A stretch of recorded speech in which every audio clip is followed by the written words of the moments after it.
तुमच्यासारखी मराठी माणसं ह्या गोष्टी करतात ना, यांना पाठीशी घालतात ना, म्हणून अडचण होते मराठी. आणि आमच्यासारख्यानं गुन्हे घ्यावे लागतात. तुमच्यासारख्यांनी थोडं कडक राहिलं आणि भाषेचा आदर केला ना, लाचारी करू नका, लाचारीच्या पुढे जा. हे तुमच्यासारखे लाचारी करतात ना मराठी माणसं, म्हणून आम्हाला ही यांच्यासारख्यांचं ऐकावं लागतं.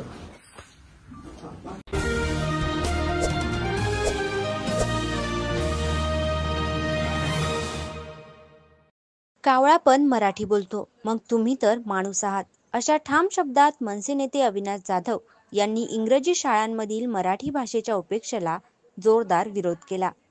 मराठी ही आपल्या राज्याची, आपल्या मातीची भाषा असून तिला कुठल्याही शाळेत तिसऱ्या दर्जाची वागणूक सहन केली जाणार नाही, असा इशाराही त्यांनी दिला. मराठी भाषेला योग्य मान सन्मान मिळावा यासाठी मनसेने थेट शाळा प्रशासनाला जाब विचारला. काय म्हणाले अविनाश जाधव पाहूयात. मराठी माणसं ह्या गोष्टी करतात ना, यांना पाठीशी घालतात ना, म्हणून अडचण होते मराठी. आणि आमच्यासारख्यानं गुन्हे घ्यावे लागतात. तुमच्यासारख्यांनी थोडं कडक राहिलं आणि भाषेचा आदर केला ना, लाचारी करू नका, लाचारीच्या पुढे जा. हे तुमच्यासारखे लाचारी करतात ना मराठी माणसं, म्हणून आम्हाला ही यांच्यासारख्यांचं ऐकावं लागतं. दोस्तीमध्ये असलेले युरोज कुले यांनी कालपासून पॅरेंट्सना फोन करायला सुरू केलेला आहे की याच्या पुढे मराठी ही सेकंड लँग्वेज नसून थर्ड लँग्वेज असेल. मराठी कशी थर्ड लँग्वेज असू शकते? हिंदी सेकंड लँग्वेज म्हणतात आणि मराठी थर्ड लँग्वेज असते.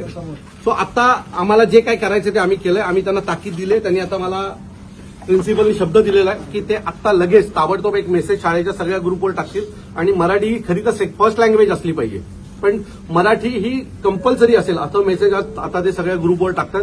आणि तसं नाही झालं तर ही शाळा आम्ही चालून देणार नाही. शाळेमध्ये सगळ्यात जास्त मराठी मुलं शिकायला आहेत, मराठी पॅरेंट्स मराठी मुलं शिकायला आहेत, तरी सुद्धा हे लोक आमच्यावर लागत आहेत आणि याचा आम्हाला विरोध आहे.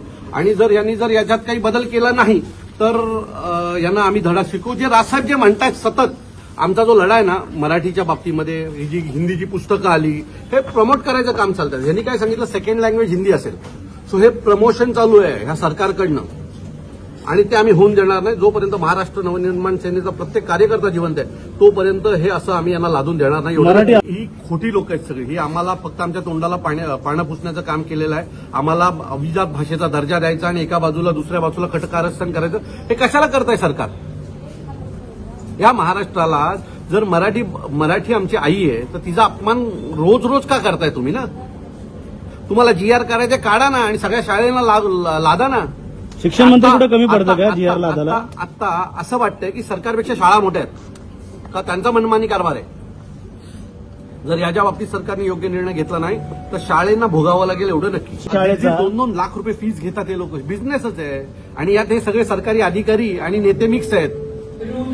याच्यात कोणाकोणाच्या पार्टनरशिप आहेत एकदा चेक केलं की तुम्हाला कळेल. आम्ही आता त्यांना ताकीद दिलेली आहे की ताबडतोब तुम्ही शाळेच्या प्रत्येक ग्रुपवर मेसेज करा की मराठी कंपल्सरीच आहे.